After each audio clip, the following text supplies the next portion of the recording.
See, if I is that cool? Yeah. Are you running it on your page? Is it the log? Yeah, it should be on my public page. Okay. I think we're live. All right, cool. Hello, everybody. We are live. We are live. Yep, we are. All right. All right. Do you have your two topics ready? I do, kind of. Yeah. Okay. So, you want to start everybody off, or do you want me to go? Go for it. So me and Monty are going live again. This is going to be something we're going to do a bunch. We are both successful entrepreneurs in our own trades. Monty, are you a realtor? I still don't know. You're a mortgage broker. Let's get into the public of what you do too, because I'm still I see you in the houses. Like, is he selling houses? So go ahead and tell me about that, and I'll go into mine so people know who they're talking to and where we are right now. All right. Hey, Lawrence. Nice to see you. We already got one. We got one guy showing us love here, Lawrence. Yo, there it is. Thank you. Yeah. Thank you for listening to us. Yeah. So we are. So I'm a private advisor. So I am a real estate broker and investment advisor. So that's my two main things that I do, and they're very interconnected. I'm recently pursuing and soon to be a certified life coach as well. We got one guy showing. I just check it and started double. Go, keep going. Sorry. Oh, no worries. But yeah, so that's what I do. You know, I've been doing real estate and investment management for people for 13 years now, and it's the grind. Starting your own business. So that's what this is. I think that's what we titled this. Right. We titled this. Starting and maintaining your business. That's what we started talking about on the phone, and we're like, hey, let's just get on live and talk about ideas that help us through our daily grind and stuff, and things that might help others, right? Oh yeah, and we've been through. And the main thing is we're. I don't want to say that we're better than anybody else, because I'm still in the midpoint of my business and my growth, and obviously this is one of the things that I'm going to do in order to, and I'm going to recommend people to do to help get them to the next level. But at the same time, me and you are all right. Right here, Cassidy is a liar. He's an amazing filmmaker. He's trying. If you haven't checked out his stuff, you have to check out his stuff, because he does some really cool stuff with Broken Door Media. I'm just a producer, so yeah, I'm the one who hires everybody. Basically, I'm very good at management. I have a national team all the way around. So Monty, I think would be good as because do you manage a bunch of people, Monty, or are you more of into self-employed? You're the only employee. Well, when it comes to the investment company, there's two managing partners, just me and another person. We originally had 6 partners, including my father, and then we kind of broke off into 2 or 3 different companies. And now it's just me and my father as managing partners. We work with other advisors and whatnot. So the investment side is just that. On the real estate broker end, it's just me. Me and a couple of support staff with my broker, HomeSmart, and we just hit the ground running. And I've been doing it for 13 years. So yeah, that's awesome. In my side, National Videography Company, I started from a $7,000 loan from my father that I paid back every cent. Now I have a bunch of other partners involved, but basically I started from the bottom, and now I'm trying to climb to the top, as the Dre song goes. So yeah, I'm not sure which one it was, but basically I'm very experienced in managing, monitoring, sales. I've learned it all. I had to learn it all. So. That's how did we meet? I kind of forget. We met through. Jeez, how did we? Now I forget. It's been so long. Was it through Jay? It was through Jay, of course. Yeah, it was through Jay. And Jay, too. And we should put him on a guest, because he's the most universal person I know. So eventually, I want to start having people like Jay. He's a really good prominent actor in the community. If you guys don't know Jay in Arizona, everybody knows Jay. So yeah. We met through Jay, and then we started. We've been trying to do something big like this, and we finally were like, "Hey, let's just do it," And this is how you start a big blog. The Joe Rogan show, all that type of stuff. You gain that viewership by constantly doing things. You don't stop, even if we don't get any views, or if our views start climbing, we'll know we're doing something right, obviously. But constantly doing it's going to build your audience over time as far as marketing is concerned.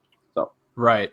Yeah. And I mean, we met through a common friend, Jay, and I think I saw you in one of your projects. Like you were in the middle of doing a film project for a client, and we just kind of connected. And I mean, I think it was I just seeing the way you worked, it just made sense. And we've been, collaborating and sharing each other's things ever since, And that actually, I'll bring into my first topic because I'm going to try to transcend that is universalism. So let's talk about universalism. Right. Because basically this is a principle of doing good and then good things will come to you. Some people call it the secret. Some people call it just, I'm very, spiritual about that more than anything else is that if you do good work and you work with good people, good results will come. One of my favorite phrases is negativity is a halt of progress, which means that as soon as that thing turns negative or your mind turns negative, you're down this bad road that is going to just keep manifesting into negative thought and you'll never overcome the solution. So one of the main terms that I want to coin here for any entrepreneur is negativity is a halt of progress. You have to be able to deal with that and not take it as a negative and find a solution for it. If you're not finding solutions to things, then you're not going to be doing anything with your company. It's going to keep sinking. And then, oh, this person messed me over. Oh, I'm not making money this way. All that negativity won't let you go ahead and push to your goals. A lot of the times, like people are like, how do you get where you are right now? It's there's no secret about it. Like that's the thing. Like all these books, The Secret and stuff like that, I get them. I didn't have to read them to get them because I was living it. I was like, I saw the results. I'm like, okay, if you think negatively, you're gonna get negative results. If you push all negative thoughts aside, all left is positive, then you're gonna get laced with positive people, which will help your overall thesis statement of yourself, your business, whatever you're trying to do. So that was one of my main things. I had a similar experience. I never called it universalism, but I think I think a lot of people are talking about. Yeah. I mean, people have different words for it, but a lot of people now you're seeing the trend. People go into what you would call mindfulness, or even like people that are really getting into meditating and things like that.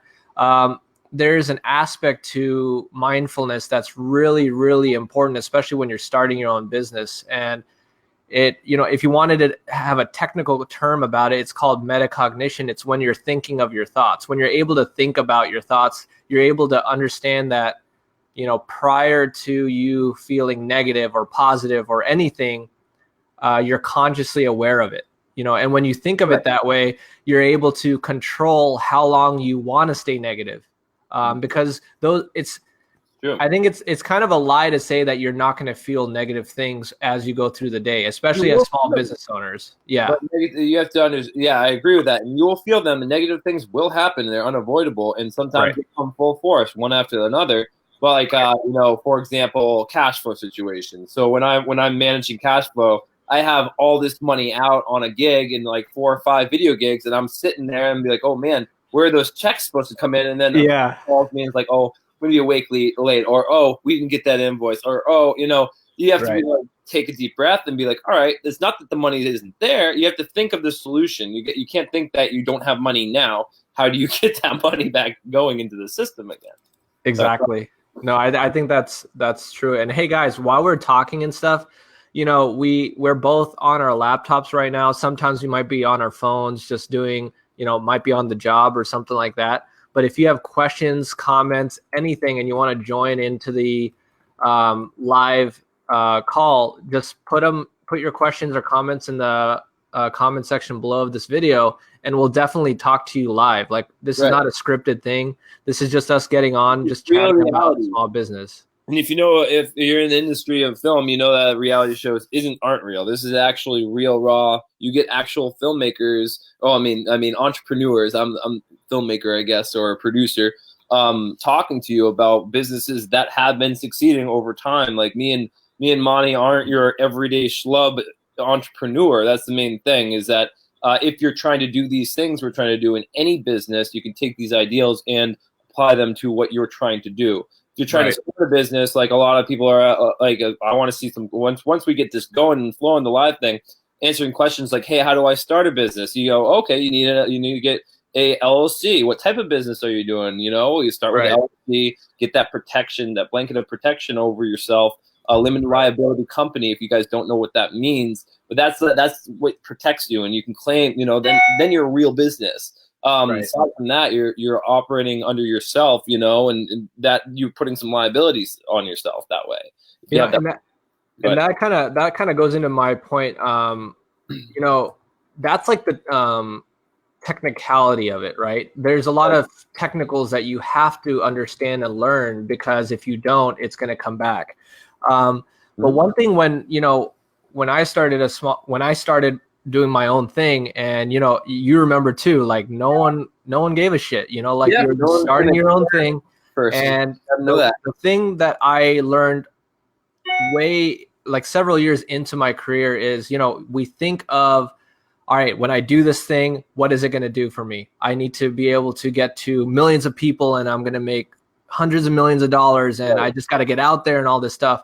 And then, over the last 3-4 years, what I started to realize is that you'll find much more success with this concept, and it's called just finding your smallest viable audience.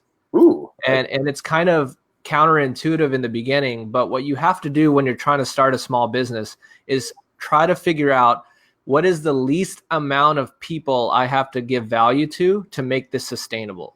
Right. And when you think of it that way, you don't think of the big numbers like, oh, I'm going to make millions, this and that. And you actually have a distinct goal. Like, hey, if I get 1,000 true fans and they're paying me X amount a month and they love what I do, that's my marketing, and I'm sustainable, and I don't have to compromise my vision of this business. You know what I mean? No, yeah, I completely agree. And that's how I started, really, is my small viable audience was basically it was dentists, like local dentists, not the national dentistry, but local dentists. And one of my favorite things that I always like to tell people in sales, specifically, if we're talking about sales, because me and you are both sellers in our certain way. But if you want diamonds, don't go for the dump. So don't go to the dump. So, I got all these people, like music video, $500. It's typically more for the filmmaker to produce and buy their camera than what they're making on the gig. So I was like, right, where is the money at? Well, who's going to be willing to pay for my service, to understand my value, be able to implement my value in marketing? So my small viable audience that I targeted first was dentists. From there, I was able to branch out, and people were like, well, I don't care if you did dentistry. Your work is good enough. Can you do real estate? I'm like, yeah, I can do real estate. So start doing real estate videos. And then you start branching out from those small viable ones. And then you start really getting to this general sense of, you're just a video company. I can do anything. Not, oh, I'm just pigeonholed. So. Right. And that kind of goes, this wasn't even a topic I was thinking of, but this is like a motto of mine. And this is why when people ask me what I do, I often say I'm a advisor. And the reason I'm a private advisor is because if I just say, hey, I buy and sell real estate, I'm a realtor, I'm a broker, if I say something like that, then what people end up thinking is, oh, okay, he does this part of my overall picture, Yeah. And what people don't understand, and what they end up, you learn about it later, is that everything affects everything. And that is so true in just everything we do. And the reason I wanted to kind of take a step back, reinvent myself in a way, and become a private advisor is because just because you're buying or selling real estate, that's not the only thing going on when that's happening. So for me to show people that, look, I can give you a lot more value than just help you buy the house or help you sell the house. There's a lot more that goes into it. It has a lot to do with, are you taking on a new job? Are you thinking of not taking on a new job? Where do you see yourself in 3 to 5 years? There's all these questions, and they all relate to everything. So if you don't take on everything, then, I feel like it's a 2-dimensional thing for me to say I'm a real estate broker, and I feel like I wasn't giving my clients as much value as I could. And I feel like a lot of realtors, they do that. They're really good at buying and selling homes, and that's it. Yeah, but there's more to that, you know. So yeah, especially with you, and you're dealing with big time investors too. You're not just a real estate you're not just the buyer seller, right? You're the overall, like the advisor. But did you start with the buying and selling, or did you just claim yourself as that advisor? Well, you know, I didn't start as an advisor. Like when I first started, you know, I was like, hey, you know, actually, you know, my background was, it's funny you mentioned that. I don't really talk about it that much. My background came from investments and banking. So like through school, I always worked in a bank. I worked in sales. I worked in investments, and that's where I got most of my, you know, that's where I refined my skills of sales and this and that. So my background first and foremost was investments, how money works, how to budget, how to do this, how to do that, how to leverage credit, all this stuff. And then I accidentally became a realtor when I was 18 years old, because actually when I was going through my college degree, you could get your real estate license, and it was actually college credit to do so. So I kind of accidentally did it. And then at the beginning, it was just word of mouth. It was a lot of just friends and family on occasion would say, hey, you know, could you help me with this or that? And then over time, I started to piece this together that, look, when I'm helping someone in real estate, there's so many things I feel like I can't talk about because they don't see me in that light. And, you know, over 3, 4, 5, 6, 7, 8, you know, 10 plus years, I'm like, all right, now I have an idea of what true value is, what I can bring together. And I can't be just saying I'm a realtor. I have to tell people I'm an advisor, because if I'm an advisor, it gives me the license to talk to you about anything that is affecting either you personally or your small business or your idea. And I want to be a resource for people to listen, like, give me your best idea. I'm going to try to poke as many holes as I can before you launch it. So that way you're that much more prepared, you know? No, I definitely agree in that. And then just going into that, like whenever I'm on the phone with a client, you never try to sell them. A key in sales for me is indifference. Like whether you're going to take or buy my product, I'm going to explain what it is, the value of it, and what you can get out of it. And I'm not going to push you to buy. You know what I'm saying? And I think that's key too, as far as being just saying you're an advisor rather than a realtor, because a realtor implies like, okay, this guy's going to try to sell me a house. You see what I'm saying? Right. Exactly. An advisor is basically, oh, look, I'm going to go to this person for advice. Right. And it's a better term. It's I just watching. It was either Gary Vee or somebody else who just said it was Grant Cardone, one of my favorite people to watch, and he was like sales has been this naughty word, and they're like, well, let's just change it to revenue so it sounds nicer. You see what I'm saying? Right, So the terminology and the connotations attached to how you phrase it. You know, so an advisor is different than a realtor. A realtor, I'm like, oh, okay, this guy's going to try to sell me. No matter who you are, you're a realtor. That's your thing. Advising implies, oh, let me help you find the best house possible. You know what I'm saying? Right. And sometimes, you know, there's been a lot of times where you know, we go through everything, we run numbers, we look at your situation, and there's so many times where I'm like, I don't think this is the right time for what you're trying to do. Right. Exactly. I mean, I'm not going to get paid for that, but listen, like I want you to, you know, 100% endorse me as your advisor. And to do that, you know, I'm not in it for the transaction. I'm in it for the relationship. And that, I think you do the same thing in all of your projects. And that's what struck me when I first met you, because I saw you actually interacting. You know, I think it was with a client you had. That builder client. It was, I think J. Pierre. And you saw me talk to him. He was doing like some awesome, you know, outdoor pool stuff and all this stuff. But the way you were interacting with him. Can I like share videos on this too? Like put like a little. You can share a link in the. There should be a comments below where you see Lawrence commented and everything. You can share links for people so they can check out what you're talking about. But you know, just watching how you interact with your clients, that told me everything I needed to know in terms of, listen, if I end up doing business that's relevant to both of us, this is the guy I want to work with, because I understand how he works outside of his job. You know what I mean? Right. And that's the going back to the topic that I was talking about, is just universalism in general. So that universalism of, oh, okay, I like the way, like, and you want to be drawn to people who have like-minded interests. For me, I can't stand people who don't do things or pretend. I hate pretenders. Right. Oh, Yeah. I'm so good. Look at my flashy bling. Like I hate that, and I actually have regressed behind that. And this is the first step of me getting over that hump of being like hiding in the corner in the underground. I'm the same way, man. Like I think that's why we come from similar situations where we don't like to be flashy about things. We don't like to show off.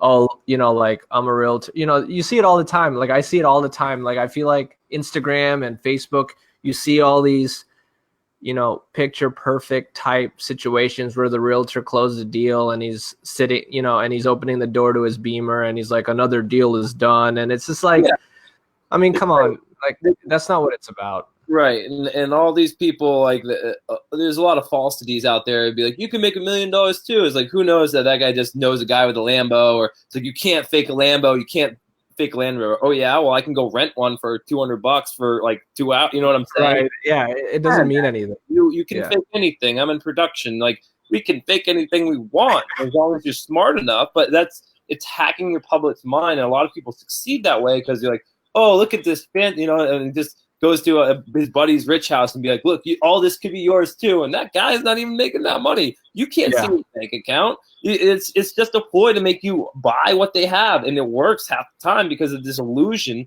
of, and that's where I'm telling that's a seller. Like that universal energy is bad in my mind because you don't get value at that person. You get sold something that he's just cashing in on constantly. Like people like you and I are real people grounded in real life that actually are doing something and making marks in their respective industries. Now, people don't know that because we've never done things like this before. But as we keep going, that it'll start queuing in. It's like, well, maybe we should follow these guys instead of this guy who's like, oh, I'm this person marketing. You can have all this too. No, you can't, honestly. Unless it's your business, no. Why would you follow somebody else's dream when you can follow your own? So this is about following your own dream in universalism. Like, and, there's a place for the 9 to 5. Not everybody can be an entrepreneur. That's another falsity that I always think. You can do it too. Well, can you? Do you have passion enough? And it's not about can. It's about willpower, really, and passion and persistence. Because basically, the number one trait of successful people is they never give up. So, and that's one really key. Is there was a top 10 list, and the number one was never give up. And those people who give up are the people who lose their companies. I think I forget the statistic, Monty, maybe you know it better than I do, but like 80% of starting businesses fail in their first year. No, it's like 80% or north of, I mean, it depends on where you pull the number, but it's so high. It's so high. So if you find I've had my company for at least, probably 8 years now. Monty's been doing this for what, 13, right? Something like that. Right. So we're survivalists. Like those are the people you want to bond to and learn from are those survivalists, not the people who are like, oh, hey, I look at other film production companies and be like, oh, okay, you're a film production company? Yeah, but I work at Target. Right. Yeah. Hey, you got to do what you got to do. Like for the longest time, like, I mean, when you're starting your own business, it's not like one thing I had to get through my head is that, all right, I need to get used to not quitting, but resting. There's a difference. So like, instead of having a mindset of, all right, it's time to quit or something, just think of, instead of quitting, you need to rest, and that's fine, and it takes a long time. I didn't get to where I am. You didn't get to where you are by just, kind of saying, oh, I'll try this until it doesn't work. And then I'm going to go do something else. You just have to be consistent with it. I also remember Warren showing me his I have this link. I'm going to try out the link thing. Because had every minute packed, and I thought that was the only way you could do things. And the fact that he 1 second, is so careful about. So basically, this video is, and I'll add it to the link for the video afterwards because it's just playing on my computer right now. Okay. Yeah. Let me pause it. And so, guys, if you have any questions or comments, or you want to join the conversation, only 3 inches. Just put them in the comment section below, and we'll answer them live, and we'll talk to you live. The other thing I wanted to talk about when going off of the last thing when you were talking about faking it and this and that, and quitting versus not quitting. There's this idea that, and I tell a lot of people that are starting their own businesses, and some people have kind of given me shit for it, but I say, all right, when you start your own business, start using like whatever phone, what do you use as a cell phone? A iPhone. An iPhone. Okay. So I am a Samsung guy, but they're both very fragile things. Yes. Okay. So what I tell people to do is I tell them to not use a phone case ever again.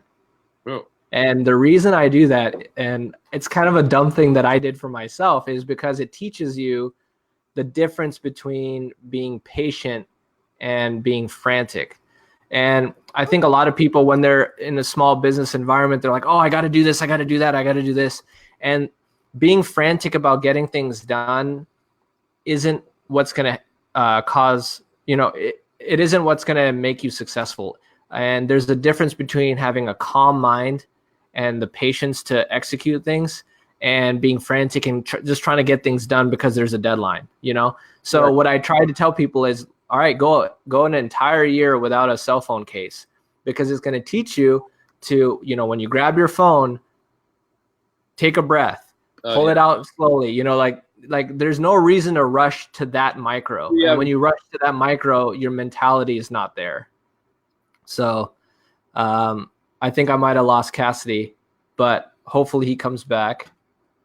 But yeah, that's something I tell people all the time. And, it's a useful little trick to get people to, start understanding there's a difference between patience as well as being frantic about getting things done and being impatient about getting things done. There's always timelines, there's always deadlines that you have to meet, but there's a value in having that calm placidity in your mindset. And I think that's very valuable. There you are. Yeah, I was trying to get this link there, but anyways, let's describe the video. So it's Warren Buffett and Bill Gates, the richest people in the world, and Bill Gates is talking to Warren Buffett about his schedule. And when you're talking about mindset and what about not being frantic and putting down the glass to be able to think for a while, right? This is what I thought about. Basically, it's Bill Gates saying that he needed to see that he needed to visit every single person every day, that he could. And his calendar was hugely packed. And then he said that he looked at Warren Buffett's, and it's like it's a write-in calendar, and it's like all of March is empty. He's right there, and he's just like wow, and basically the time to think and meditate is almost more effective in most cases as long as you implement what you're doing. Obviously, you can't just think. Philosophers are great, but you got to do something with what you're thinking about. That's how you're going to be more effective with little stress and in order to make better decisions. Because when you're stressed and you always have all those little things going on constantly, your train of thought, you're going to miss things. If you're relaxed and you let them come naturally, then you're going to actually put some thought on it, hold it up, make a decision, put it down. Not staying on that object and constantly dwell over it because it's going to panic for you. Like another example, I'm going to use cash flow again, is that check situation. I could be panicking about not having 50% on there, but you see that I'm going to make 20K in March, so I'm like, okay, that's I know it's going to be there. I just got to wait another 2 weeks. It's just having that trust, and not dwelling on that. And if you're going to dwell on it, do something about it. Try to make a sale. Try to do something proactive to push your energy to that level. Like this, marketing. This is help to facilitate everything. So. Right, and I mean, and the thing is, if you're in a small business environment when you're starting your own thing, you're going to come across so many situations that you have to deal with. And I always think of it this way: there's no such thing as problems and solutions. It's situations and choices. That's it. Right. So when something comes at you, you have to be very mindful of, okay, is there something I can do to affect this or improve this situation? If it's immediate, then obviously you take action. If there isn't anything, then there's no reason to dwell on it any longer until you have to deal with it later. And you just have to move forward. And so that's one of those mental things to step back. You're stepping back, you're taking a step back mentally to say, I'm not going to let the emotion of, being overwhelmed and whatnot to take over. I have to take a step back and be the architect of this idea, And I think that's very important. No, exactly, and that's how you help structure everything there. So Right. Actually, cool, I man. go in around 3 minutes, just so you know. That call came in before, but we still did almost 30 minutes here. So. Oh, nice. All right. Well, I think this was pretty good. You know. We can put up there. Let's just keep it one subject. So today's was universalism. Let's just put that there. Universalism, like in general. Absolutely. So, and you know, if you guys like this video, share, comment below. Even though if it's not live, you can go ahead and put a comment, and me or Cassidy will respond to it, whoever it's directed to, and we'll be more than happy to help out wherever we can. And again, if you guys need any help, if you're in the, you know, you're thinking of starting an own business, you have been, you know, there's a lot of things within small businesses that are very similar. You know, even though me and Cassidy are in totally different like categories, you know, or something, whatever you would consider, there's a lot of things that are very common in that. You know, like, I mean, Cassidy is an awesome filmmaker. He has to bring a vision to life. I mean, there's a lot of stuff, like he's dealing with people all the time, you know, like that's his no. I bet that's probably management, sales, interpersonal. So I juggle tons of projects constantly. You are correct. I am dealing with right. I think I mean, yours is. I feel like every business. I don't know. Every business is a people's business. Oh, yeah. Like, you know, all you're doing is managing expectations. If the mentality's not there, then it's wrong. Because with like Gary Vee, like start by giving. You don't start by taking. No one wants. You know, if you're like, hey, I actually liked what that person had to say, they're going to be more inclined to even to buy from you or listen to you or actually hear you out than anything else. Right. No, it makes sense. Cool, guys. So if you have questions, comments, anything, put them in the comment section below at any time. We'll get to it. We'll proper tag some of our public pages. Give them a like. We'll, you know, we're going to be posting a lot more comments. And, you know, Cassidy, link that Warren Buffett video in the comments afterward for people. Really cool. And I really like it. Yeah, and I think we're good. You know, cool. All right, man. I actually have to get onto a sales call right now. Awesome. It's 12:30, so I'll catch you guys later, and we'll do this again shortly here, Monty. Maybe we'll do another one tonight about a different topic. Catch up. No problem. Yeah, just text me anytime. All right, man. Sounds Thanks, good. guys. All right. Thank you. Bye.